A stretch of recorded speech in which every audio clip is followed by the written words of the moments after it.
day, and welcome to another session of the Public Intellectual Lecture Series of Far Eastern University.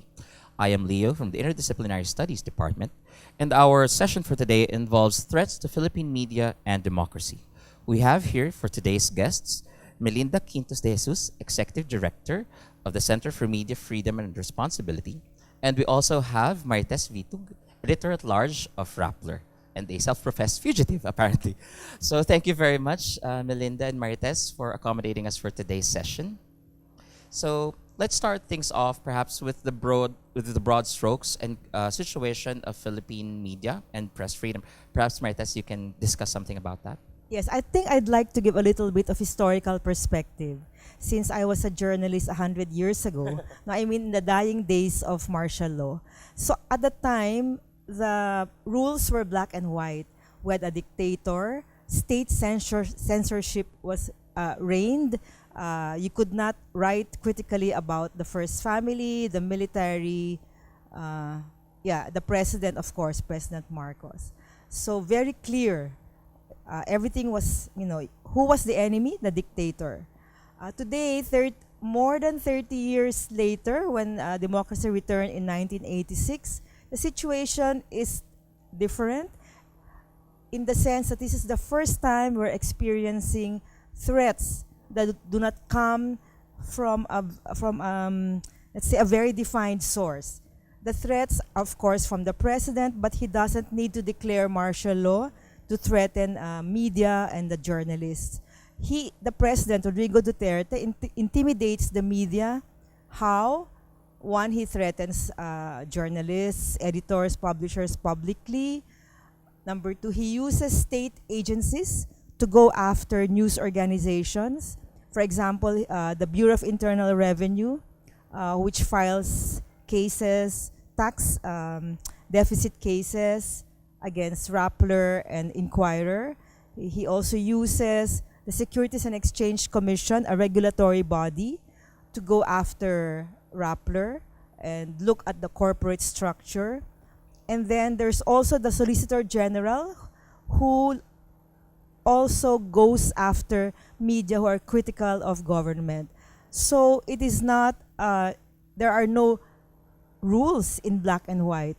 Suddenly, a news organization may just find itself harassed by state agencies. Another way also of intimidating the media or pressuring the media is through the use of social media.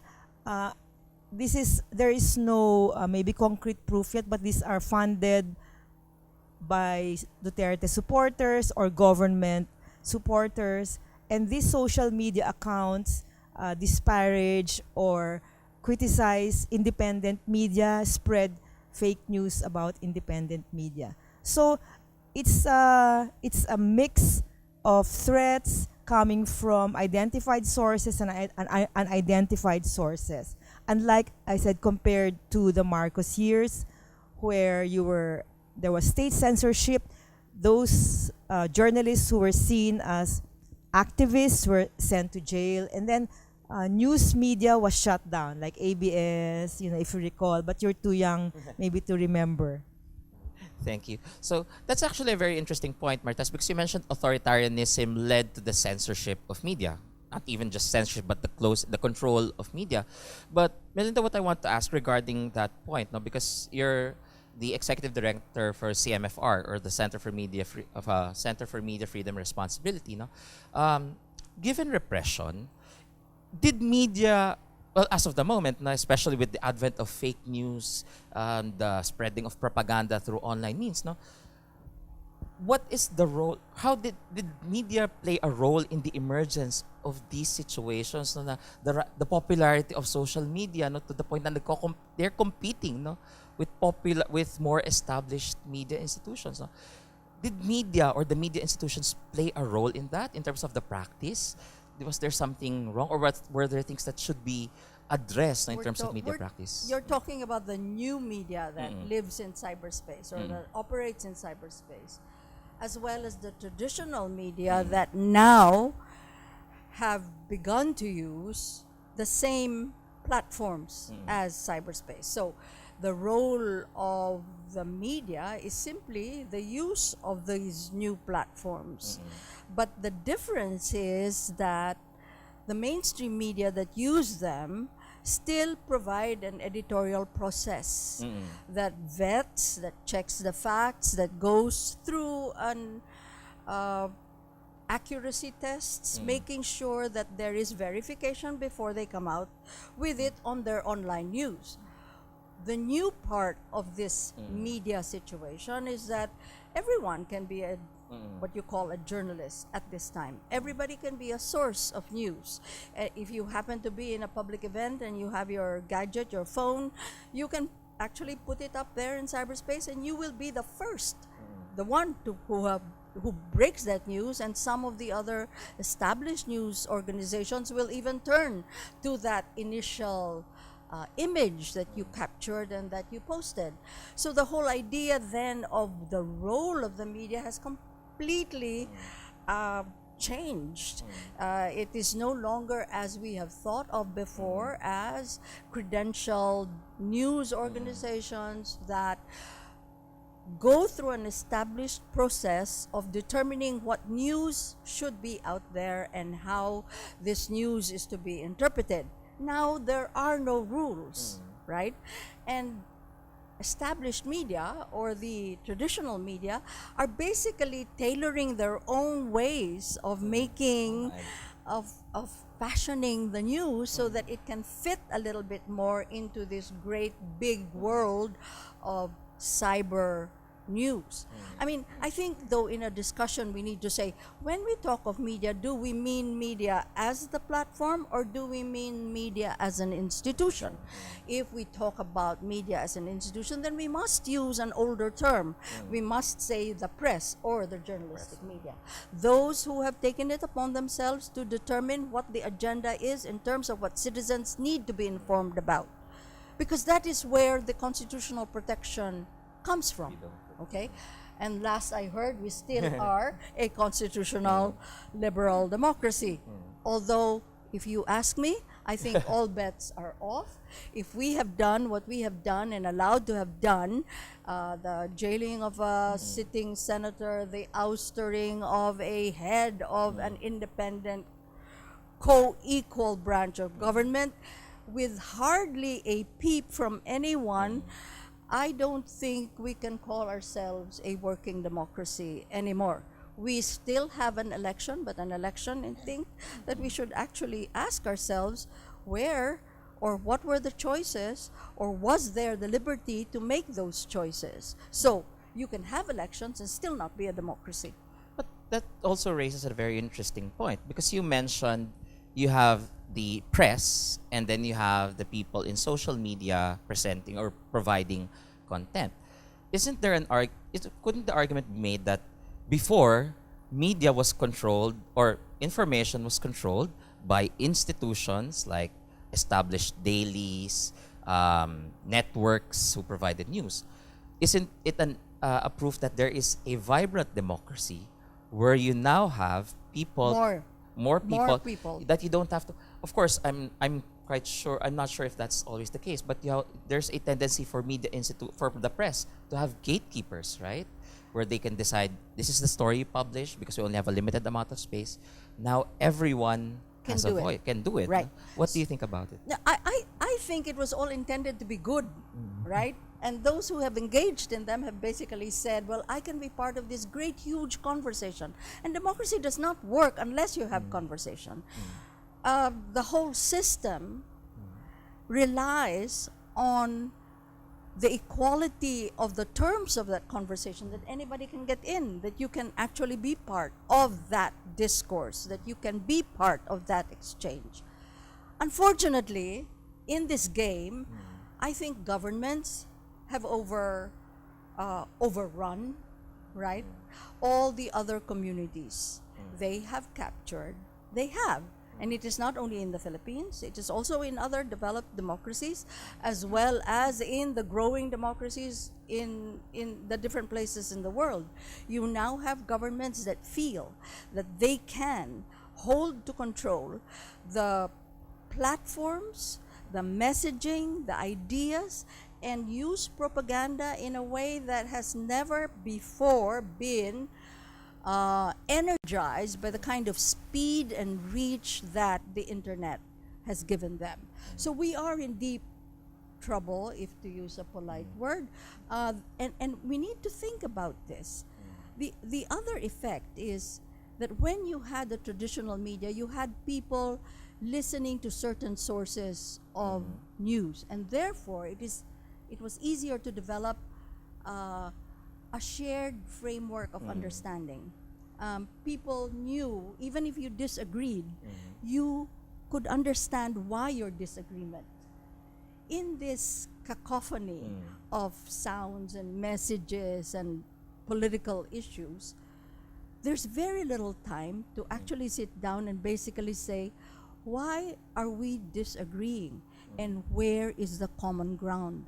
Unless there is an established common ground, unless we say we all want to live according to arrangements that are based on values, equality, freedom, human rights that is enjoyed by all citizens, then we can have a clever dictator or a clever authoritarian strongman ruler basically say, what I want is what is going to be followed and what is going to be good. And everyone else can be silenced by the sounds of this huge exchange that we call this marvelous democratic instrument that the internet has given us. That's a good point, because you're now talking about social media discourse. Is it really an avenue, or is it really a marketplace of ideas where we can find common grounds, or is it just an echo chamber? That's right. Or several echo chambers, or what you call silos or ghettos of ideas. And you don't want to cross beyond that because it becomes a threatening and intimidating place to be in an exchange where everyone is against you and you're the only voice in the wilderness. Which is my point then, no? Which I want to ask then kay Maritess, no? Because you were talking about, of course, Rappler it's quite interesting, no, to see a media institution be part of the news itself, no, rather than delivering the news. No? You were put in the front pages of various news features, no, discussing how the government is attacking Rappler, trying to silence Rappler, no? And you live in a medium, or you're operating in the medium where most of their influence is actually felt, no, which is online, cyberspace. No? Given that cyberspace is supposed to be a tool for democratization, no? How does Rappler, for example, how can online news agencies still position themselves, no, as, or how do you see still your roles, no, as the press, no, as the arbiters, no, as the defenders of press freedom or freedom of expression, no? Given that this space that you're trying to occupy, no, it is surrounded and more or less dominated by people who are also expressing, certain opinions that might not be valid or propaganda. I think we have to go back to the basics. Technology has changed. Maybe the ground has shifted beneath our feet. But the basics are, you have to report news that is factual, that is accurate, that is honest. That's quite important these days because of the avalanche of fake news. That's why an additional role for media organizations like Rappler, there's also Vera Files, there's also GMA Channel 7 Online, is to do fact-checking. And that has become an important concern that media organizations themselves should fact-check other so-called fake news which is spreading on social media. But first, before we can do that, we ourselves have to be faithful to our profession. We have to be credible. Otherwise, nobody will listen to us, will read us. And that means really hard work, a lot of research, and a lot of connecting to the audience. And if you notice, Rappler and Vera Files are partners, are third-party partners of Facebook in the Philippines that do fact-checking. I don't envy their work. I've talked to our young millennial reporters and researchers who do fact-checking. There's a lot of them. There's a lot of fake news. And this is not these are not accidental bits of information planted, but these are deliberate means, yes, to deceive, to mislead. So that's why it's very important to educate also and to inform the listeners, readers about, what is really, what stands out as news, what is true and factual. And that's, I think, where the Center for Media Freedom and Responsibility comes in. They've been doing a lot of media literacy, and other groups have joined in as well. So there's additional work now for news organizations. It's not just reporting. You also have to fact check. And now, aside from that, is you have to engage the readers in various forms. That's a great challenge, how to tell the story so that you can connect to readers, because there's so much competition, so much stimuli. So it's a very, very big challenge. Thank you, Maritess. You wanted to add something? Yes, first of all, I think we need to point out that journalism in itself is a process that requires fact-checking, verification, so that the stories Every that come out, process yes, should involve- every story that comes out should be as accurate as possible in terms of how it has been produced in the editorial process. The fact-checking now that needs to be done shouldn't just come from the news organizations.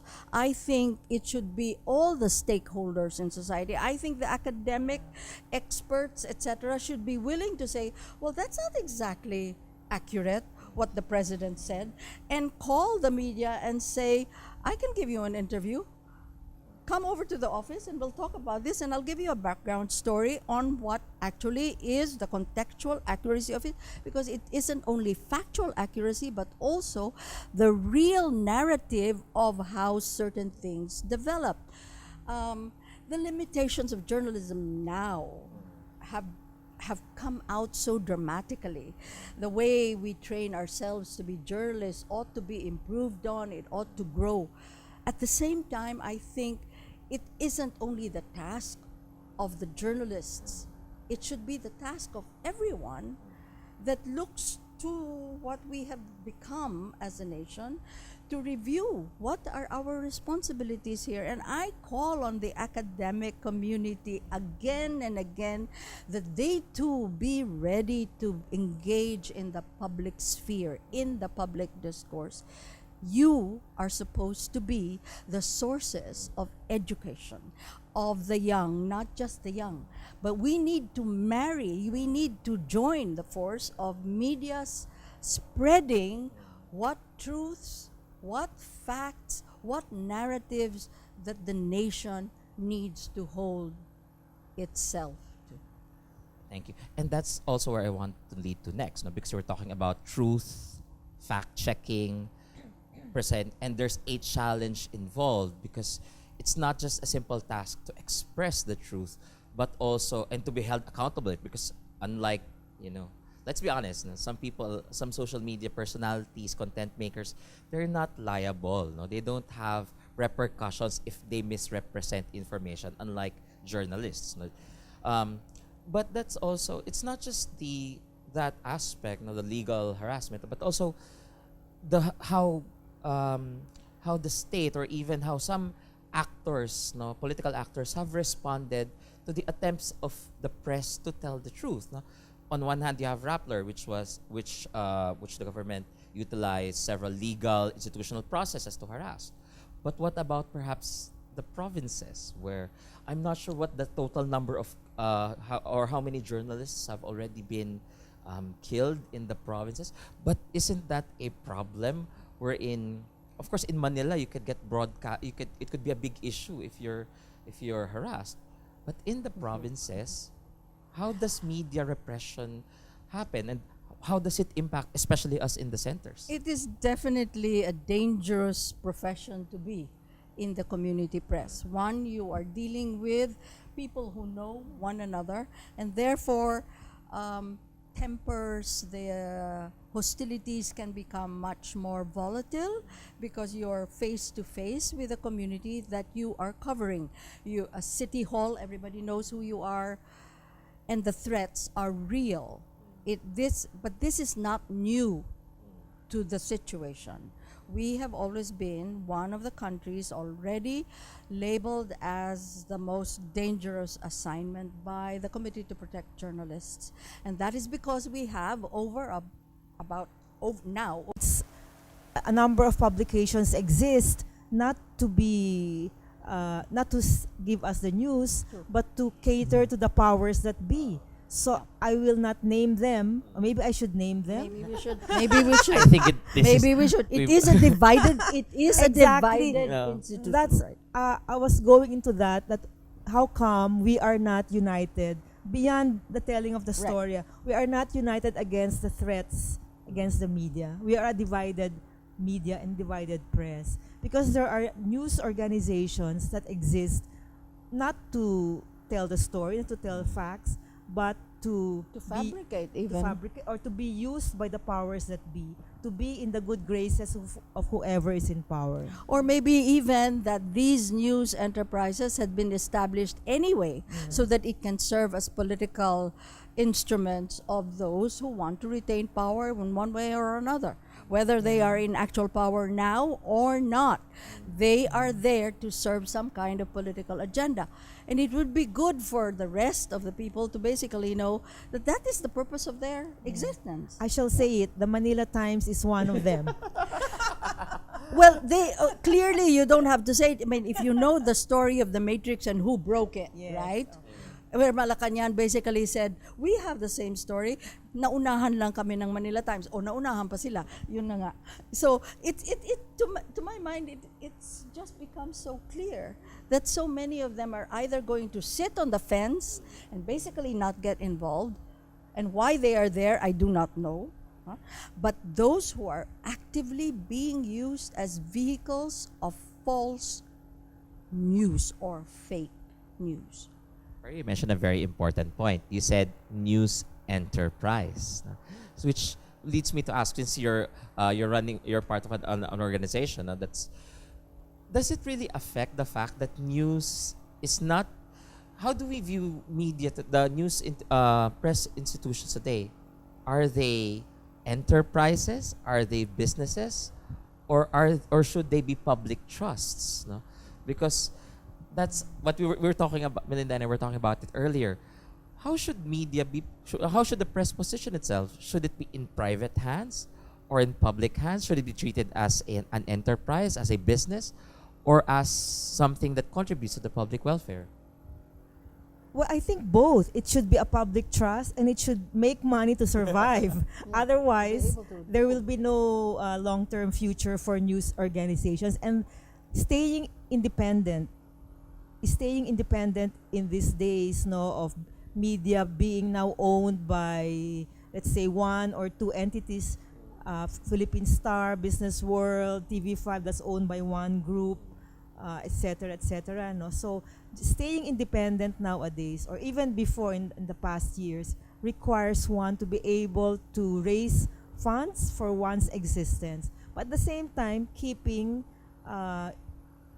be faithful to your duty as journalists. So we cannot separate being a public trust and being an enterprise, but not to be captured by too big advertisers, maybe the telcos, or just specific number of advertisers. There should be independence in reporting, even if you are reporting on one of your advertisers. You just have to get the side of the say of Smart, let's say, or Globe, if you're writing about them. But we cannot really separate the two. Pero nga, diba, Melinda? That's the problem because you were talking about diba, parang if the news broke out in one daily, I don't want to be second. But in the past, people did not mind doing follow-up stories, going on a separate angle with a story that was broken by or that broke out in another newspaper.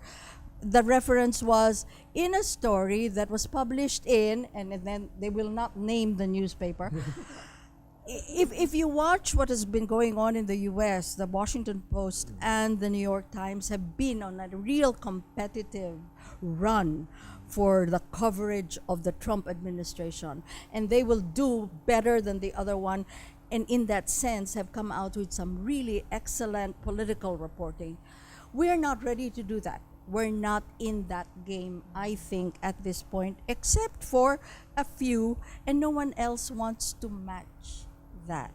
No one else wants to match it. In fact, we, in our monitoring, CMFR does monitoring of the newspapers and the television news programs.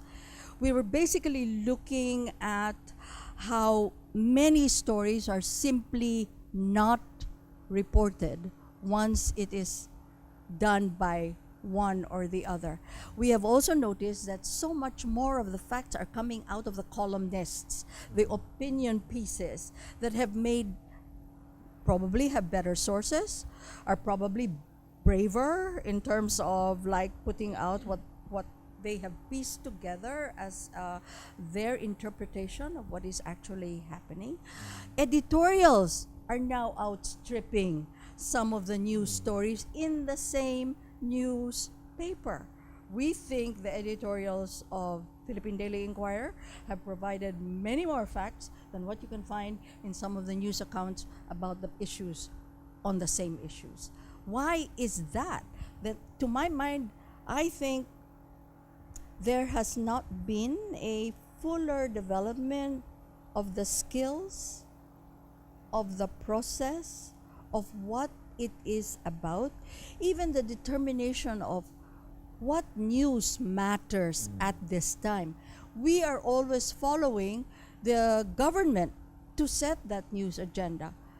The president only has to have another outrageous remark, and we're all following that instead of sticking to some of the stories that have not yet been clarified.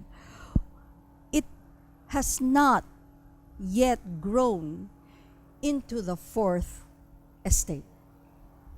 I think I'd like to add a few words on Duterte's style in dealing with the media. No? 'Cause I've watched a few of these press conferences. He doesn't hold regular press conferences.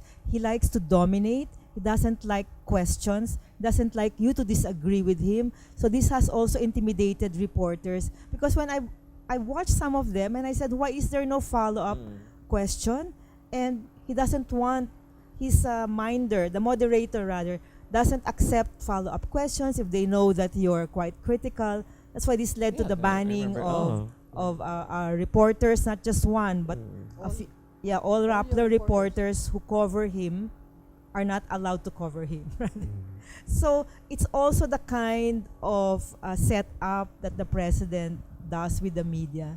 And if you come unprepared, then the reporters are given answers that they accept. They don't have time maybe to rebut, or they didn't come unprepared. Prepared rather. And there again, I say, why then doesn't the news organization basically not rely only on one correspondent covering that particular story? He talks about many issues. He talks about a story that belongs to many different departments.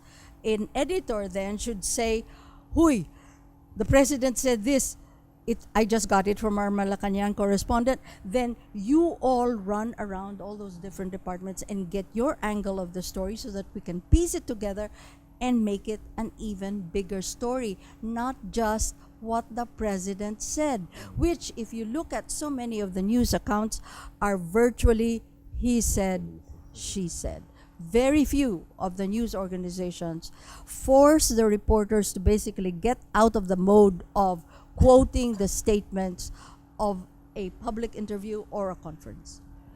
You raised a very, I don't know how to describe. You mentioned that the press in the Philippines has not grown into the fourth estate. No, that's what basically what you're saying. But I would like to pursue something. But a certain point you mentioned, because you said people seem to read editorials, columnists more, or columns, no, rather than the actual news. No? And so far, now what we're seeing now is there seems to be this question of objectivity. It's as if people want, if we're following that same trend, and also why certain people are popular in social media, not the press, not social media, it's because they're not objective. No?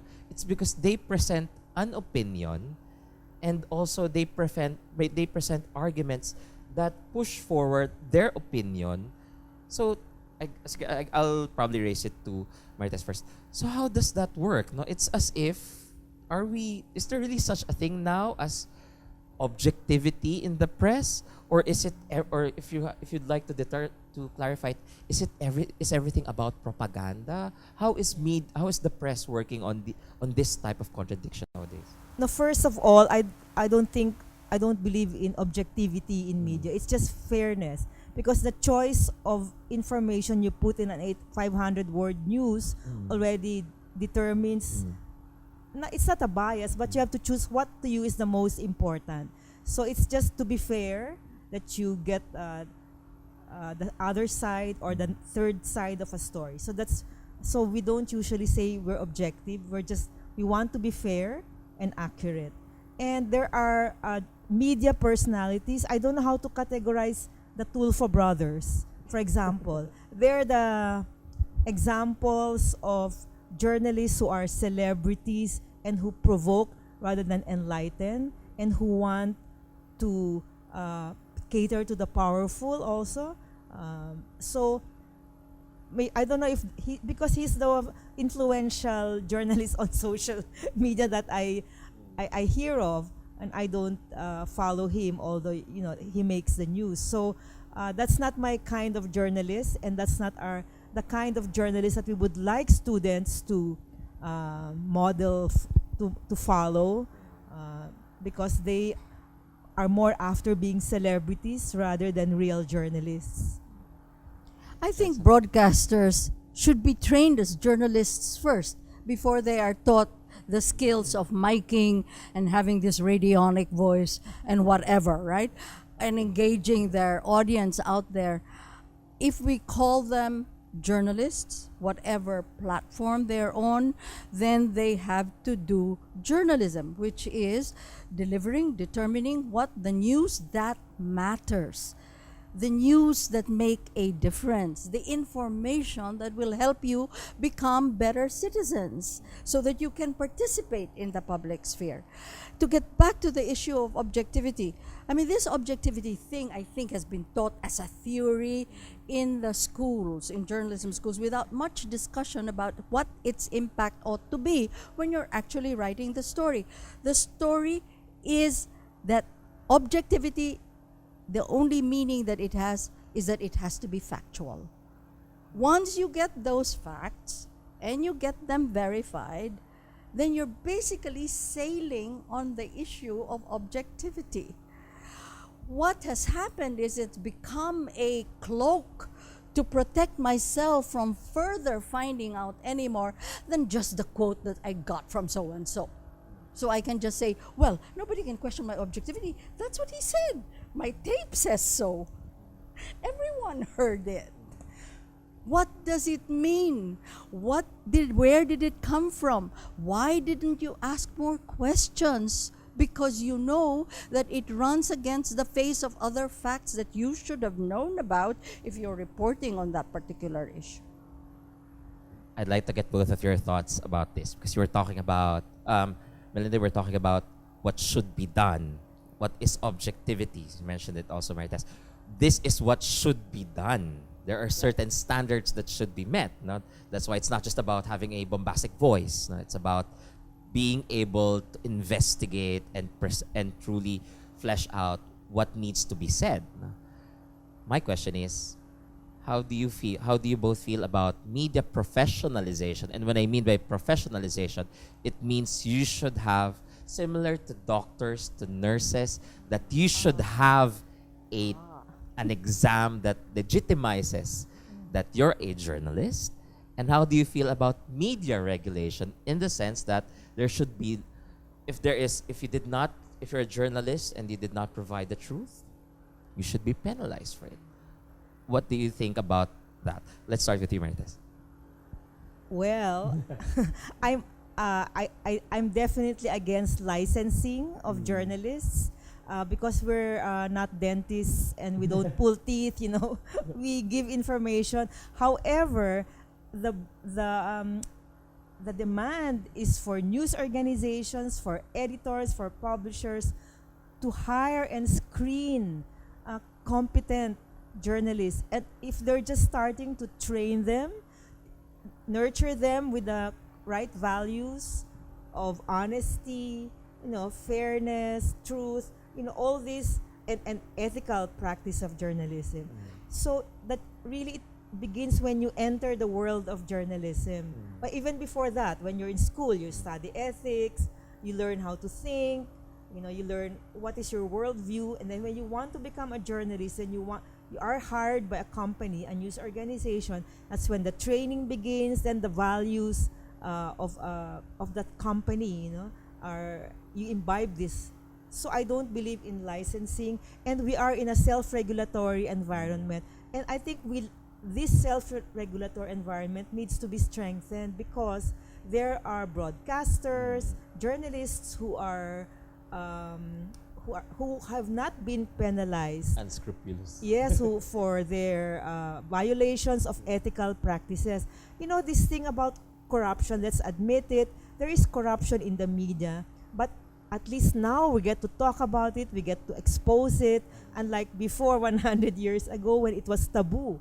We couldn't speak about journalists accepting money or bribes.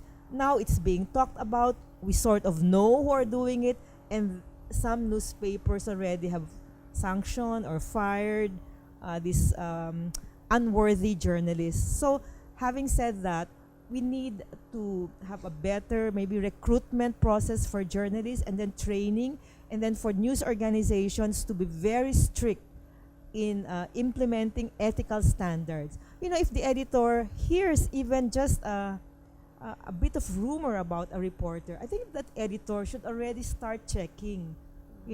I think the fear here is they will violate labor laws and the unions and all that. So there's a lot of factors, but the solution is not to license us. Thank you. How about you? No, licensing definitely is out of the picture if we go according to our constitution, because the press freedom falls under the freedom of expression, and nobody needs to have a license to speak out. Freedom of expression is the mother of all other rights. That's allows us to talk about other rights, right? So we don't want a government to put out some kind of a test to prove that then you are now authorized to speak or to become the source of news. Definitely self-regulation, and self-regulation that includes a whole lot of other things. A news council that will take test cases and basically say, well, you need to go through these 1, 2, 3, 4 steps to discipline, okay? Whatever it is, it may be punishment, it may not be punishment, but discipline those who are offending or those who have aggrieved the public or anyone or an individual or whatever. It includes journalism reviews, which the Center for Media Freedom and Responsibility has undertaken against all odds. If you will remember, when we first started doing media monitoring, we became the pariah in the news institution. We brought out the story of corruption first by journalists basically saying, yes, there is corruption in the media. And all of a sudden, everybody hated CMFR and what we were about. But it is now over 30 years that we have existed, and we have also recognized good works. So people can say that we are objective in that sense. So I believe that self-regulation must also involve the public. The public must also be skilled enough, good enough, brave enough to give feedback when it knows that a story has been angled in a way to put a false spin to what actually happened. And Filipinos are just not ready to do that as quickly, perhaps, as other citizens in other countries. For one thing, I think the letters to the editor, these are the old traditional media, right? The old traditional media. The letters to the editor have sunk now into a little 1 column, 2 columns. It used to be a big thing. And it used to be read a lot. Editors used to say, I like to sample all the letters that we get because it gives you, it allows you to have a pulse on the public and what it's really thinking. But all of this have gone completely out of whack. Why? Because we have social media where anybody can talk anyway, right? So what do we do? What do we do to separate us from just the noise, from just anyone who feels brilliant today and therefore I am going to give you what? 5,000, 1,000? No, it's limitless, But right? they call them influencers, I think. No. What do we do about this? We need education. In the end, that is going to be the basis of the future of the press and the future of democracy. Thank you. And now you're talking about the future. No? The future. Given this shift, no, this shift from traditional means of delivering information, we're now moving into a world where everyone can speak. How does this, for example, of course, you're talking about people who can write. Of course, you'll start with the universities. Both of you were talking about self-regulation, but that comes with a responsibility. The responsibility that you know what you're doing. No? I'm thinking about, because I was talking about it to you earlier, during the martial law era, no, when media was censored, it was held by the throat. No, the media institutions that popped up or suddenly went at the forefront were campus publications, no? The campus press. No? I was thinking, what about now? No? Given that media, of course, is encountering harassment, repression, no? What do you think will be the role of the campus press in this new world where everyone can talk? What is the role that will be played by the youth and later on by the campus press in terms of self-regulation, in terms of improving the media institutions, the press institutions? Perhaps I'll start with you, Melinda. First of all, may I ask, is there still a campus press? The campus press in the US, for example, in the 60s was a daily newspaper. Every single day you could pick it up free. And there were students who were less students, they were campus journalists. And some of them probably had to take 2 extra years in order to finish their degrees. We don't have that. We have an institution that is kind of like a watered down newsletter, I think, unless you have something going on digitally that we don't know about. And I don't know why it shouldn't go digital, because everybody is digital anyway. So the role of the campus press, I think, is not just to grow future journalists. Sometimes it does not. Sometimes it grows future politicians, right? But I think it grows a conversation. It grows an exchange, a venue. It establishes a venue where you and I can have a conversation. Whether that happens on whatever platform, I think, is less important. What is more important is that there is. If then we are talking about the campus press or the point of the campus press, tell me how much conversation is going on when everybody pulls out a gadget and is buried in the echo chamber that he or she has chosen for the day. What is the role of the campus press? I don't think that's an answer that we can provide. I think it's an answer that you must provide us I'm no longer. and give us a sense of what is going on now in the campuses. Because it's no longer the world in which Maritess and I, and we are a bit of a world apart, right? And what we were as students then is a completely different environment than what it is now. The only thing that holds is there are still teachers, there are still classrooms, and students still have to pass with good grades. We hope. How about you, Maritess? Well, I think campus journalists, I think campus journalists, Melinda mentioned, campus journalism is a training ground, no, for future journalists. What is important, I think, is that they learn to question authority. Because, it's as students, you're easily intimidated by teachers, principal, or deans. So for me, it is a time to test also how a student journalist can question or deal with authority, because that will shape this person in the future, no? Not just as a future journalist, but as someone who will work in maybe government or in the private sector. It is challenging authority, it is questioning authority, at the same time being able to also get the knowledge and information from these authorities whom at the same time you respect, but at the same time you also question and challenge. Thank you. So as a final question, I'd like to ask both of you, why should the youth care, no, with the present situation of press freedom? We were talking about earlier how the press is being oppressed, repressed, no? But at the end of the day, no, and you were talking about the conditions of the campus press and how students process and obtain information, no? But at the end of the day, no, why should the youth really concern itself, no, about these issues of press freedom? What will happen, or what do you think will happen eventually if society lives in a world where the press is silent, or there is no such thing as press freedom? Perhaps I'll start with you, Maritess.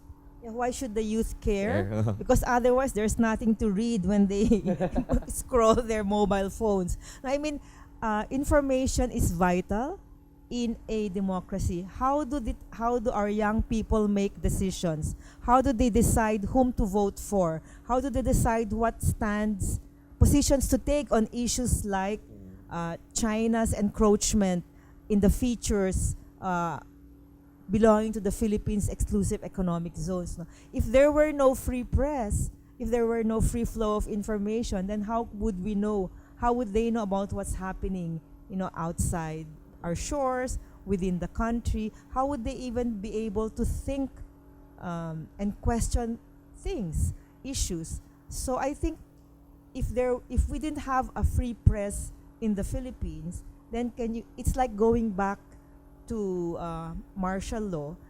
Of course, today the difference is there is the internet, but what if the Philippines builds a firewall?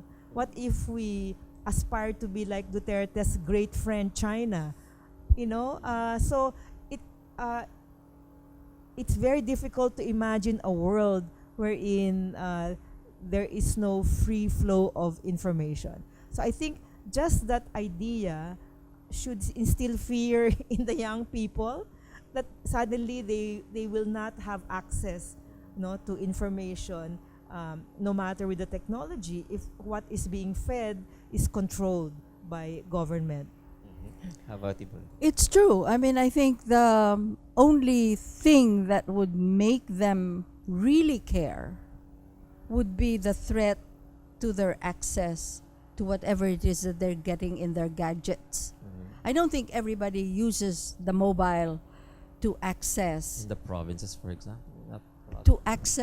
News that matters. They're there to connect with somebody from somewhere, or they open up to be informed or to be with the latest fashion or K-pop or whatever you have, right? Or following an athlete or following whoever celebrity. Tell them that if it isn't a democracy, you won't have that. Everyone will have a uniform flowing thing from their particular social media. What else or how else will they care? I think if there was some disaster or catastrophe, and there is nothing that dramatizes the need for information, where is my father, or if someone else that he cares about is not within sight, you need to find out. And who can find out for you are these organizations that have been trained and are established to put together communities that are in the middle of catastrophe and calamity. I do not wish that to be the lesson with which to demonstrate that you do need to be connected in ways that are more meaningful than what just pleases you or what makes life more fun in the Philippines. The whole idea of being part of a society and being part of a community, as they grow older, they need to be prepared for the fact that life is hard and you don't know how to prepare yourselves for what will happen. Getting connected to information that matters and to the news that will affect you as an individual in this community. This is the point of having a press and having a democracy. Thank you very much, Melinda. And thank you very much, Maritess, for accommodating us for today. So, just to sum things up, no, we have to ask this question. No? In this digital age where everyone can be heard and everyone has a voice, does the press still have space in our society? In a world driven by consumption, in a world driven by half-truths or personal truths, driven by fake news, is there really such a thing as a search for the truth? And how does media play a role in that part, in that function, especially in the establishment of social justice and order?